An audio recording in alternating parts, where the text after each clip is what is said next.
How can I treat female pattern hair loss? Female pattern hair loss affects a significant number of women.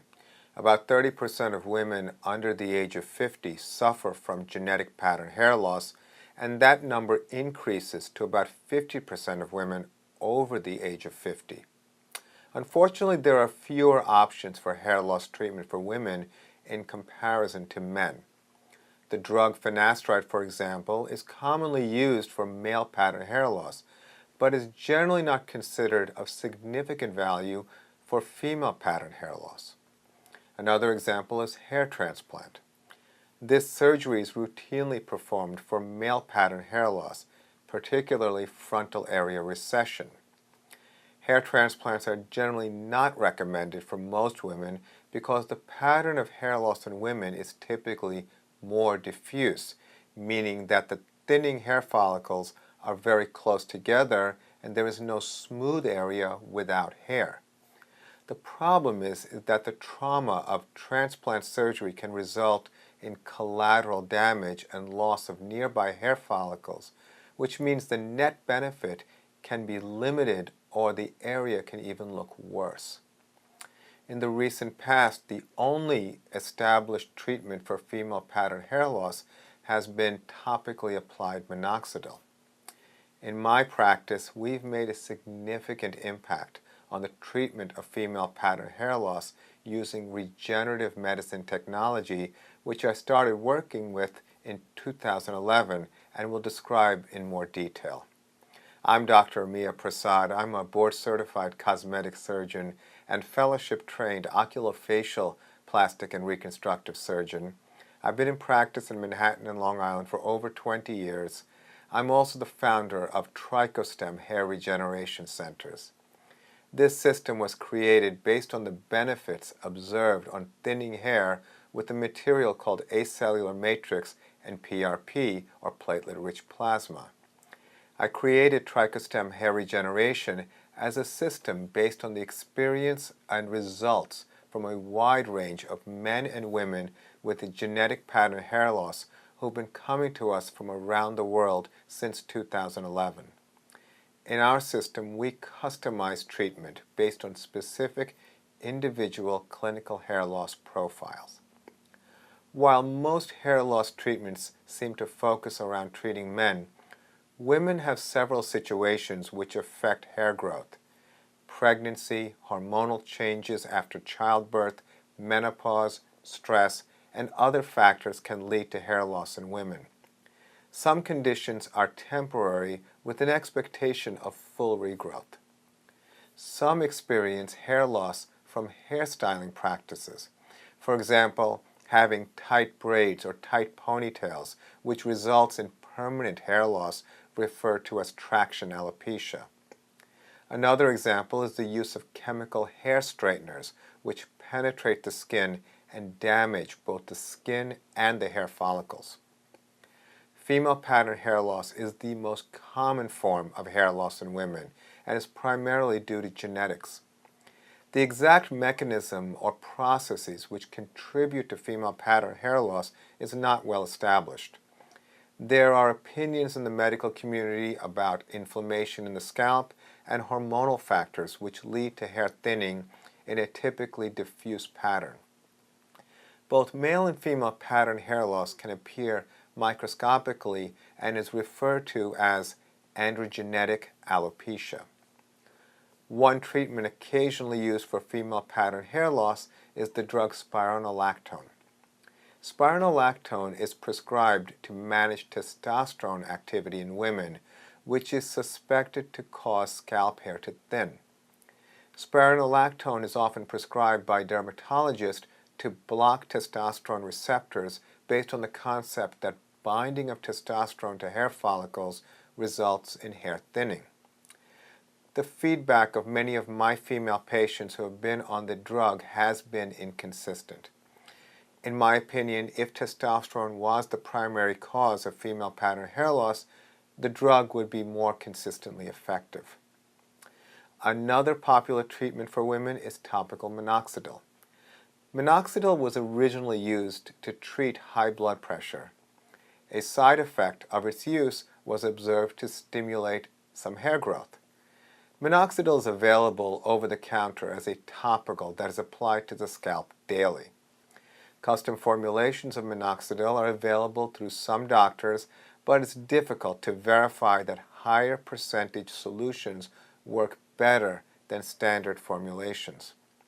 Although the exact mechanism of minoxidil is not quite known, it does appear to delay the hair shedding cycle and extend the growth cycle so more hair is present. It also appears to stimulate hair growth with limitation. It's commonly reported by patients who were using minoxidil that stopping use of the drug resulted in significant hair shedding. In my experience, female patients who come to see us don't find much benefit with minoxidil. As mentioned earlier, hair transplant has limited benefit for women with hair loss. It can have value for areas of frontal recession and areas where there is very little hair. Most of the time, female pattern hair loss occurs throughout the whole scalp. Since there is a relatively high density of native hair in spite of thinning, hair transplant surgery can result in significant loss of those native hairs.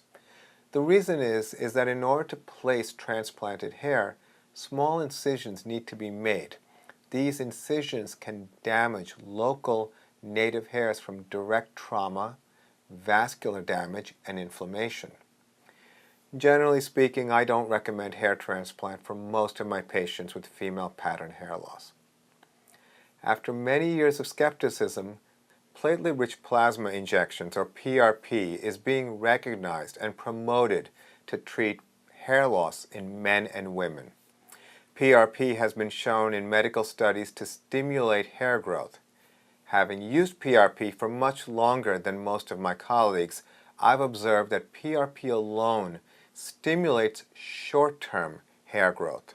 While many doctors are now offering PRP injections for hair loss treatment, the frequency of injection treatments and the way injections are performed vary greatly, ranging from once a month to once every 2 months to once every several months.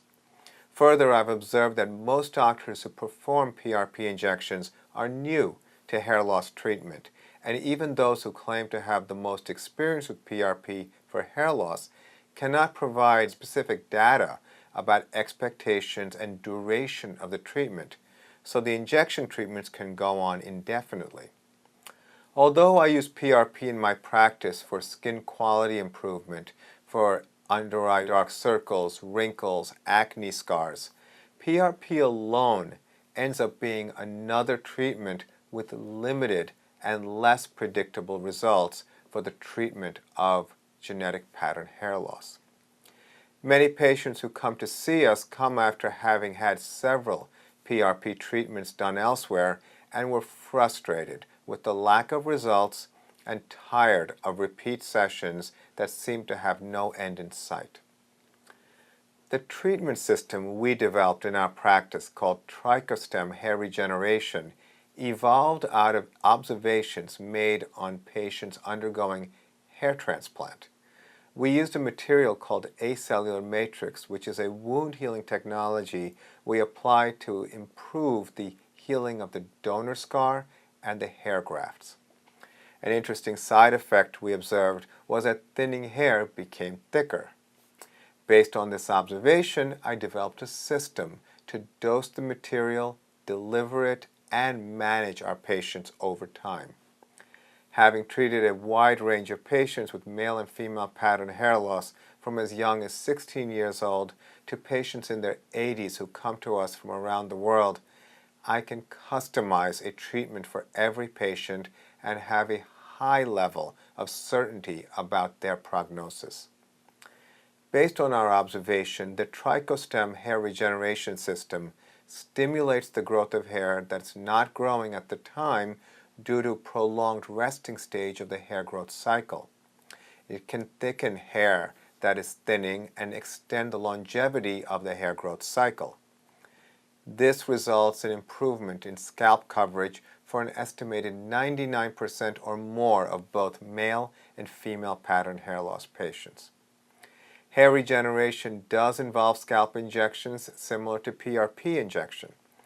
The difference is that it's done once, with some patients receiving a second treatment 15 to 24 months after the first. It is important to understand that genetic pattern hair loss is hardwired in your DNA, so it can't be cured. However, the treatment has successfully changed the trajectory for patients who would have otherwise lost their hair much sooner without treatment. The hair regeneration treatment is customized for every patient using an algorithm I developed based on age, gender, pattern of hair loss, age of onset of hair loss, and previous medical treatments, which I call the hair loss profile. Blood is drawn for the PRP preparation and mixed with acellular matrix, vitamin D, and other factors formulated to your specific hair loss profile.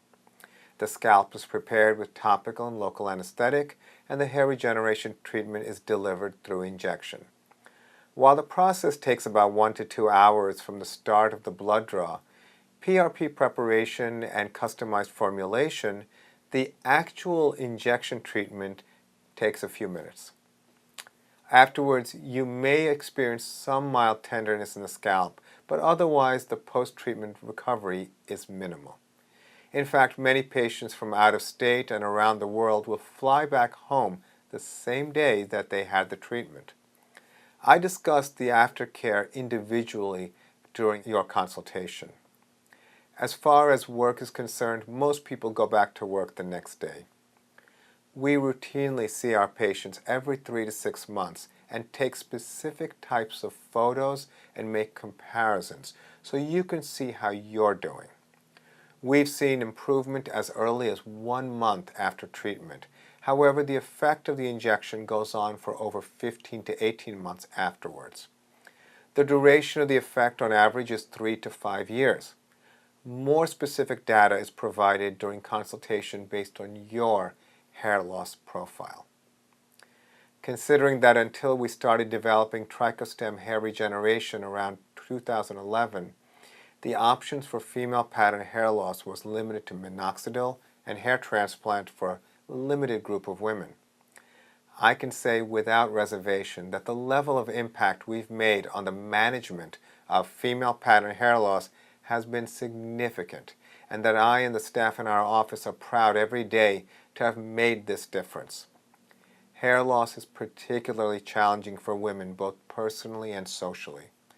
When my female pattern hair loss patients see their improvement, I find that there is a sense of relief that the clock is no longer working against them and that they can look forward to having more hair for a longer period of time. I hope you found this information helpful. Thank you for your question.